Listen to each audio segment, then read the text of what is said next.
5 parts, and a mysterious orange bag in Christchurch.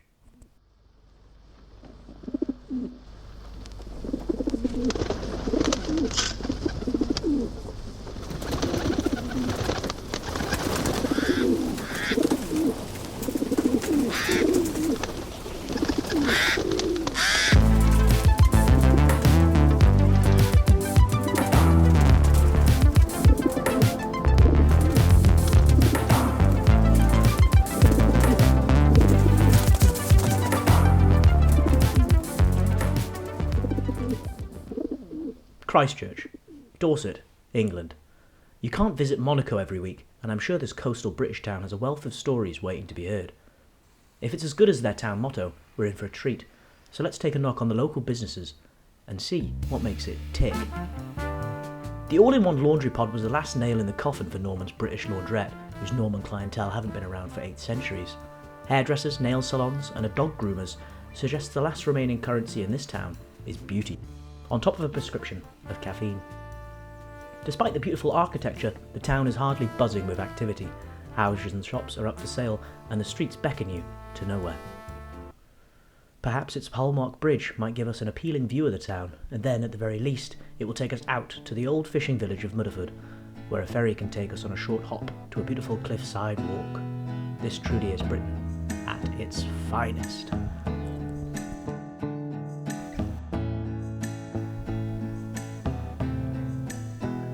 There once was a quay called Mudderford, its water too low for a tugboat. A new entrance was cut, but a storm riled it up. Forever too shallow, old Mudderford. Home of the fishermen, 'twas Mudderford.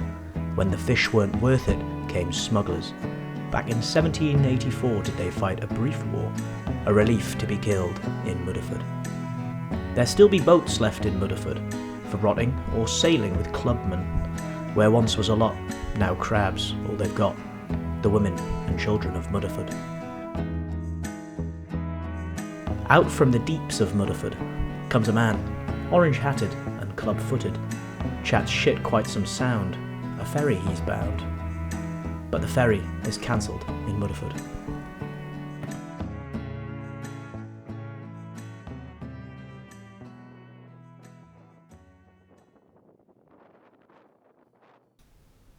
The day hinged on a cute 20-metre ferry crossing from Mudderford to Southbourne.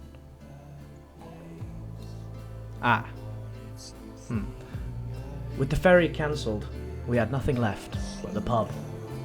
But a midday pint is dangerous, and you can quickly fall into the blues. Thanks. What can I do?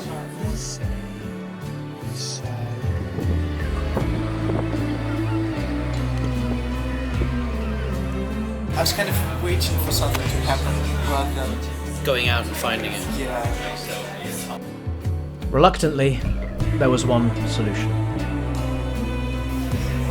We shouldn't have had a beer. I tried to take you to the cafe. Why didn't you take us to the pub?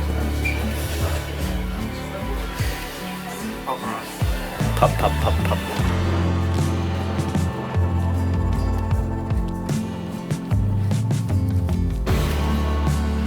And also I was kind of... So I think I would push myself more because... But I mean, it's a holiday at the end of the day, right? I mean, it's kind of... What were you doing then? Most like day to day? You just like... Yeah, that's the thing. So I was doing nothing.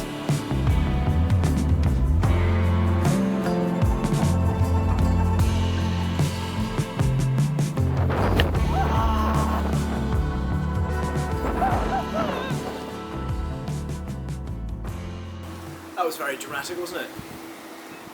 But what a throw. You know, if you'd have missed that, I feel like that segment would have ended with a little more of a sad taste in the mouth. Oh well. If you're enjoying, feel free to subscribe. I'm sure I have. Enjoy the rest of the video.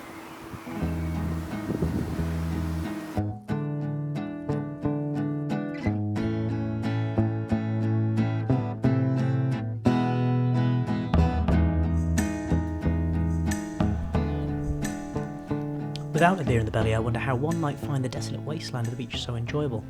So let's have a walk and observe the people of Bournemouth's promenade.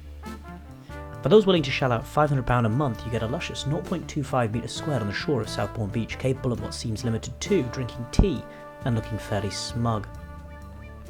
Without the sufficient funds, you can find a bench to sit down on, smoke a cigarette, and remember the times that Sally still loved you.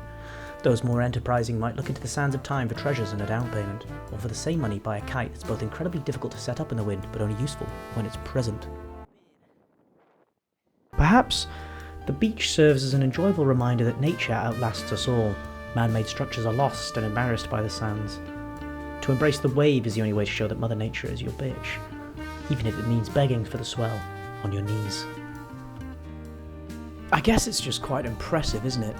Each of these drops has travelled through cloud, mountain, toilet pipe, millions of random paths just to be tossed back at you, snarling, their nails sinking into the shore and turning rock into dust. This back and forth erosion of the waves really reminds me of something.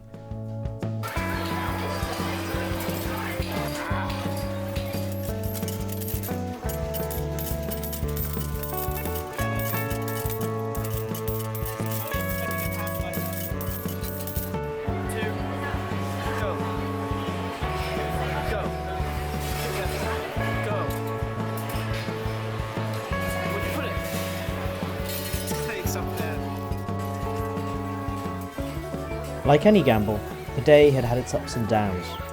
Christchurch's sleepy streets were long forgotten. The ferry was lost to the smell of coins.